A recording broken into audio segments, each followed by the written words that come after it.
नालासोपारा येथील 4 तरुण अर्नाळा समुद्रात उतरले असता पाण्याचा अंदाज न आल्याने दोघेजण बुडाले, तर पोलीस कॉन्स्टेबल गौरव पाटील आणि होमगार्ड अक्षय तांडेल यांनी जीवाची पर्वा न करता छातीभर पाण्यात उतरून साद अफसर खान आणि अब्दुल हसमुद्दीन शेख या दोघांचे प्राण वाचवले, तर आयान झाकीर मंडल याचा मृतदेह अर्नाळा किल्ल्यात सापडला असून शोएब खान नालासोपारा वेस्ट या भागातून 4 मुलं फिरण्याच्या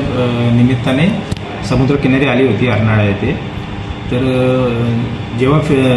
ते फिरत होते तेव्हा ते समुद्रात जात होते, त्यावेळेला मच्छीमार बांधवांनी इथल्या स्थानिक तसेच आमचे जे पेट्रोलिंगचे कर्मचारी आहेत त्यांनी त्यांना न जाण्याबाबत समज दिली होती आणि तिथनं त्यांना जाण्यास सांगितले होते. परंतु ते तरीसुद्धा ते त्या ठिकाणाहून निघून परत एक 300-400 मीटर अंतरावर पुन्हा समुद्रामध्ये गेले आणि समुद्रामध्ये जात असताना ते खेळण्यासाठी आतमध्ये गेले, पण त्यांना पाण्याचा अंदाज न आल्याने ते खेचत आतमध्ये त्यांना समुद्राच्या पाण्यातून नेलं. परंतु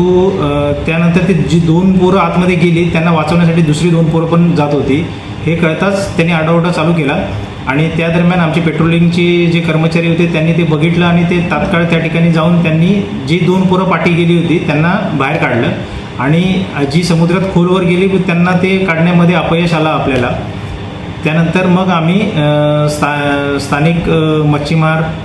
जीवनरक्षक आणि फायर ब्रिगेड यांच्या मदतीने त्यांना शोध घेण्याचा प्रयत्न केला, पण